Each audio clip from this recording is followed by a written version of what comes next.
In Ghana, a West African country with 30 million people, agriculture is the engine of the country's overall economic growth.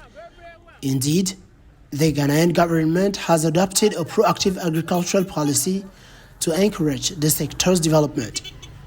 Agriculture is here essentially made up of small traditional farms, which are generally less than 2 hectares in size. To help farmers increase their incomes and make a sustainable contribution to the continent's development, the Japanese startup TICAD Limited, which specializes in financing farmers and uses technology to collect data and assess creditworthiness, is providing them with a set of services that enable them to farm productively and profitably while enhancing their potential through technology. We essentially do farmer financing. So we provide high quality inputs to smallholder farmers.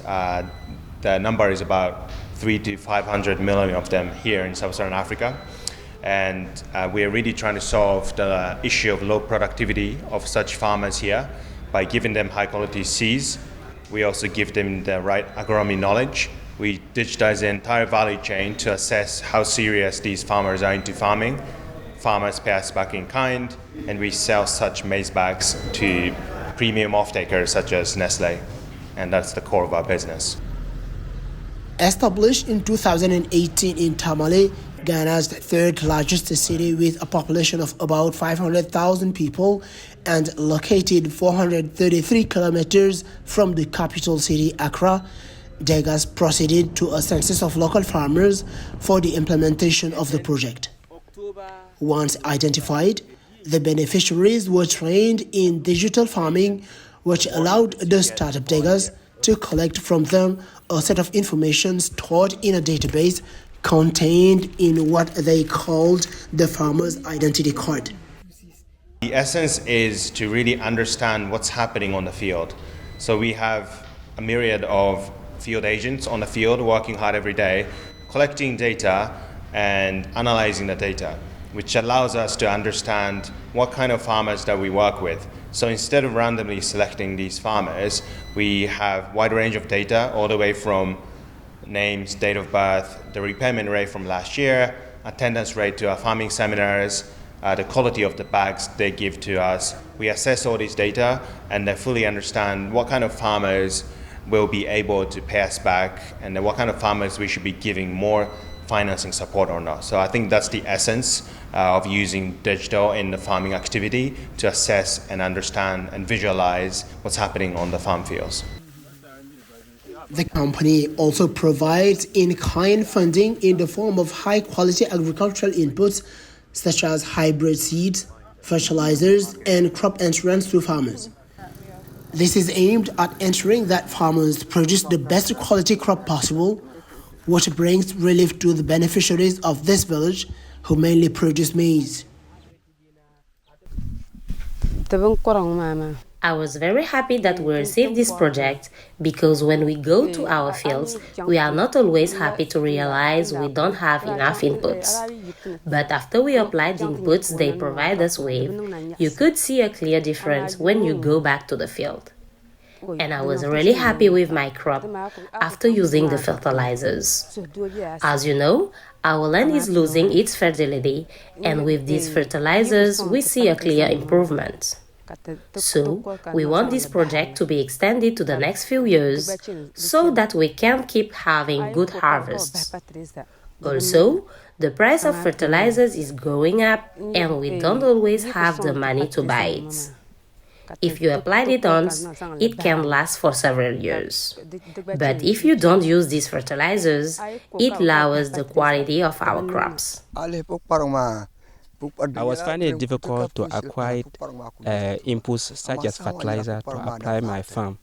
But upon TICAD coming in, the inputs were ready, especially fertilizer. It was in my hands before I farm. So I was not finding it difficult to apply farm with fertilizer. It was already in my hands before I farm. So TICAD really helped me a lot in terms of the inputs support to be able to increase my farm yield. I was happy when I heard about diggers coming to do the support. I was thinking that it wasn't true, but immediately after registration, I've realized that a truck came with fertilizer inputs to deliver to the community, and we're so happy because the inputs were available for us. So I was happy with the gas coming to the community. In order to make our relationship with diggers very strong, we are planning. Our aim is to make 100% recovery. Then after the recovery, then diggers will make sure or will help us further come next season. So our relationship with diggers is coming to stay because we will always make sure that we pay 100% to diggers what is expected of us. Then diggers will also continue to help us so that we will continue increase our yield per acre. The crop is checked for quality in a warehouse where information such as moisture content and weight are measured and recorded using QR codes. It is then sold to large buyers like Nestle for profit. This series of digitized processes establishes product traceability, a model that thus complements the Ghanaian government's initiatives. It is very important for us to concentrate on the smallholder farmer because over the years, they have been feeding this country over the years. But you realize that the production levels were going down. And it was all because of the land is losing its fertility over the years and because they were not getting good access to fertilizers and good planting materials. So we decided to go to their side and then provide these inputs. And I realized that this project we are talking about this morning is also having the same set of objectives. And for us, it is so good to have such a program that is going to run alongside ours, especially in our model, the food production model for the cereals, where we are targeting these farmers in our savannah zone, where this crop is widely cultivated. The project has now reached over 15,000 farmers in Ghana, 100% of whom have benefited from funding with a yield of more than 75% and an estimated doubling of their income after joining the Degas project.